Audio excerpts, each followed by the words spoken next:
Thanks for join Global Tutorial Bernard Simamora, SSI, SIP, SH, MH, MM. Subscribe, like, and share. Selamat mengikuti. Pengantar ilmu hukum topik pertama dari 70 topik. Ruang lingkup pengantar ilmu hukum, makna pengantar ilmu hukum. Bagian pertama, kehidupan manusia yang saling bergantungan menimbulkan adanya interaksi sosial. Interaksi sosial dalam masyarakat dapat menimbulkan konflik atau pertentangan. Konflik atau pertentangan dapat disebabkan oleh adanya perbedaan pendapat atau benturan kepentingan. Hal ini disebabkan karena setiap individu atau kelompok memiliki kebutuhan dan kepentingan yang berbeda dalam melihat atau mengerjakan sesuatu. Konflik atau pertentangan dalam kehidupan masyarakat tidak dapat dihindarkan. Maka itu, penting untuk mengenal hukum yang berperan mengatur kepentingan-kepentingan, yaitu dengan timbulnya hak dan kewajiban. Adanya hukum dalam kehidupan manusia dapat menciptakan rasa aman dan merasa terlindungi. Pengantar ilmu hukum memperkenalkan segala masalah yang berhubungan dengan hukum. Selain berperan penting dalam proses pembelajaran dan pemahaman ilmu hukum, pada dasarnya, pengantar hukum Indonesia juga menjelaskan bagian-bagian dari hukum seperti arti, tujuan, norma atau kaidah, sumber, penggolongan, penemuan, sistem, dan politik hukum.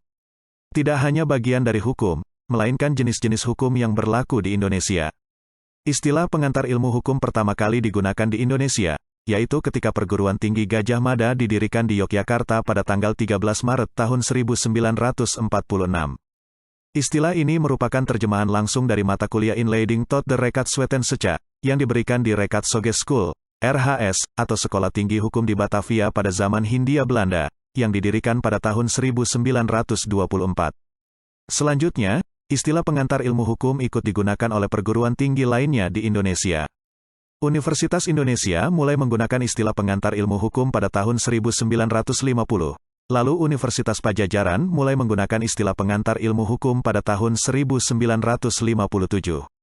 Pengantar ilmu hukum merupakan mata kuliah pengantar, artinya mata kuliah ini bermaksud memberikan pengertian umum, asas pokok dan kerangka dasar dari ilmu hukum. Pengantar ilmu hukum adalah sebagai dasar dari pengetahuan hukum yang mengandung pengertian-pengertian dasar yang menjadi akar dari ilmu hukum. Pengantar ilmu hukum berasal dari kata inleiding, yang artinya memperkenalkan. Pengantar ilmu hukum memperkenalkan mengenai bahasa hukum dan pengantar hukum. Pengantar ilmu hukum merupakan landasan utama atau dasar untuk mengenal ilmu hukum. Pengantar ilmu hukum mencakup uraian mengenai sejarah terbentuknya lembaga-lembaga hukum dewasa ini maupun pengantar filsafatnya dalam arti kerohanian maupun kemasyarakatan. Mempelajari pengantar ilmu hukum umumnya dilaksanakan di perguruan tinggi yang dimaksudkan sebagai upaya untuk membentuk kepribadian manusia yang mengacu pada nilai-nilai tertentu. Kepribadian diartikan sebagai pola pikir, bersikap, merasa, dan bertindak secara terpadu dalam diri individu. Pendidikan bukan sekedar menggumuli fenomena yang tampak dari luar saja, tetapi juga langsung memahami konsep dasarnya kemudian menganalisisnya secara nalar. Setelah belajar pengantar ilmu hukum, seseorang tidak akan langsung dapat membuat surat gugatan, membuat pelbagai macam perjanjian, memahami aspek-aspek hukum surat-surat berharga, hukum acara, dan lain-lain. Tetapi, setelah mempelajari pengantar ilmu hukum, seseorang menjadi tahu tentang apa sesungguhnya hukum, apa tujuannya, apa yang dilakukannya, bagaimana sistematikanya dari pengertian hukum itu, kedudukan hukum dalam masyarakat dan sebagainya. Pengantar ilmu hukum menurut Ahmad Sanusi hanya berfungsi sebagai basic clear fact, atau mata kuliah dasar sebagai pendukung pada mata kuliah lainnya. Pengantar ilmu hukum bukan merupakan suatu mata kuliah latihan berpraktek, sehingga jarang sekali diperlukan di dalam praktek, dalam jabatan-jabatan negeri maupun swasta. Sebagai mata kuliah pengantar ilmu hukum harus dikuasai bagi seseorang yang ingin mengetahui cara-cara beracara di pengadilan, memahami hukum tanah, hukum udara, hukum laut, dan lain-lain secara spesifik. Selain itu, pengantar ilmu hukum memperkenalkan konsep-konsep, generalisasi, dan teori-teori hukum secara umum yang diperlukan untuk aplikasinya. Pengantar ilmu hukum juga memberi pandangan umum mengenai seluruh ilmu pengetahuan hukum, kedudukan ilmu hukum di samping ilmu-ilmu lainnya, serta memberikan pengertian tentang dasar, asas dan penggolongan cabang ilmu hukum.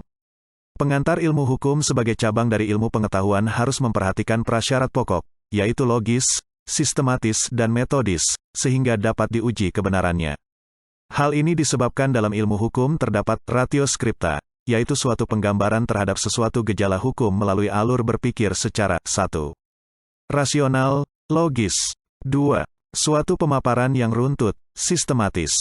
3. Melalui teknik pendekatan tertentu, metodis. Pengantar ilmu hukum memberikan landasan guna mendukung mata kuliah lain sehingga dapat membantu memudahkan dan melancarkan studi mata kuliah hukum yang bukan bersifat pengantar. Ruang lingkup pembahasan pengantar ilmu hukum antara lain, 1. Mempelajari dasar-dasar hukum, termasuk pengantar ilmu hukum dalam arti sempit, dan pengantar hukum Indonesia, 2. Mempelajari ilmu hukum secara keseluruhan dalam garis besar, 3. Memperkenalkan konsep-konsep, generalisasi-generalisasi dan teori hukum umum, dan 4. Memperkenalkan pengertian-pengertian dan asas-asas hukum. Sebelum mengetahui asas-asas hukum, harus diketahui terlebih dahulu pengertian dari asas itu sendiri. Asas adalah dasar atau latar belakang berpikir. Menurut etimologi, asas adalah dasar, alas, fundamen dari segala sesuatu yang akan kita pelajari. Asas bentuknya abstrak, bersifat dasar, dan tidak terdapat sanksi. Menurut Mohtar Kusumaatmaja dan B. Arif Sidarta, pengantar ilmu hukum bermaksud memberikan pengantar pertama ke dalam ilmu hukum secara umum, dengan memperkenalkan pengertian-pengertian dan konsep-konsep dasar tentang hukum pada umumnya, yang tidak hanya berlaku bagi keadaan di Indonesia saja, tetapi berlaku pula bagi masyarakat hukum lainnya. Pengantar ilmu hukum jadinya merupakan suatu ajaran hukum umum, atau Algemeen Rechtslehre, suatu pengertian yang untuk sebagian, banyak persamaannya dengan teori hukum. Pengantar ilmu hukum dalam arti luas, bermaksud mempelajari dasar-dasar atau sendi-sendi hukum di dalam mengantarkan orang yang mau belajar hukum ke arah hukum yang sebenarnya. Pengantar ilmu hukum dalam arti sempit, yang biasa disebut General Theory of Law. Sedangkan PTHI atau biasa disebut Ius Possivus Lus Constitution, Steli Greh. Secara singkat, pengantar ilmu hukum dan pengantar hukum Indonesia memiliki persamaan dan perbedaan. Pengantar ilmu hukum mempelajari asas, teori, pengertian hukum secara mendasar. Sedangkan pengantar hukum Indonesia mempelajari sistem hukum yang berlaku di Indonesia. Pengantar ilmu hukum dan pengantar hukum Indonesia sama-sama merupakan mata kuliah dasar untuk mempelajari hukum. Hubungan antara pengantar ilmu hukum dan pengantar hukum Indonesia yaitu, pengantar ilmu hukum menjadi dasar pengantar hukum Indonesia. Jika mempelajari pengantar hukum Indonesia berarti harus mempelajari pengantar ilmu hukum terlebih dahulu, karena pengertian-pengertian dasar dalam hukum diberikan dalam pengantar ilmu hukum. Seperti cabang ilmu lainnya, ilmu hukum juga mempunyai objek, yaitu hukum. Sacipto Raharjo telah menyusun suatu daftar masalah yang bisa dimasukkan ke dalam tujuan untuk mempelajari hukum, yaitu, 1. Mempelajari asas-asas hukum yang pokok. 2. Mempelajari sistem formal hukum. 3. Mempelajari konsepsi-konsepsi hukum dan arti fungsionalnya dalam masyarakat. 4. Mempelajari kepentingan-kepentingan sosial apa saja yang dilindungi oleh hukum. 5. Ingin mengetahui tentang apa sesungguhnya hukum itu, dari mana dia datang atau muncul, apa yang dilakukannya dan dengan cara-cara atau sarana-sarana apa ia melakukan hal itu. 6.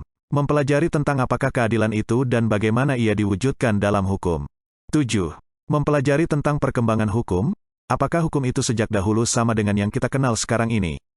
Bagaimana sesungguhnya hukum itu berubah dari masa ke masa. 8. Mempelajari pemikiran-pemikiran orang mengenai hukum sepanjang masa. 9. Mempelajari bagaimana kedudukan hukum itu sesungguhnya dalam masyarakat. Bagaimana hubungan atau perkaitan antara hukum dengan sub-sub sistem lain dalam masyarakat, seperti politik, ekonomi, dan sebagainya. 10. Apabila ilmu hukum itu memang bisa disebut sebagai ilmu, bagaimanakah sifat-sifat atau karakteristik keilmuannya itu? Daftar di atas menunjukkan betapa luasnya permasalahan yang bisa dibicarakan dalam ilmu hukum itu.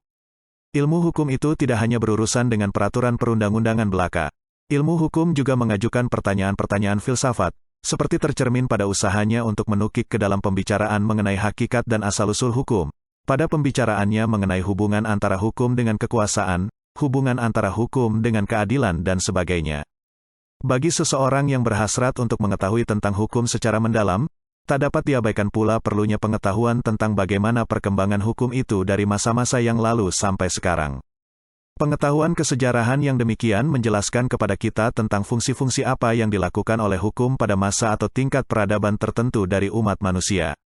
Pengantar ilmu hukum dalam kajiannya berkonsentrasi pada ilmu hukum namun tetap bersinggungan dengan teori hukum dan filsafat hukum.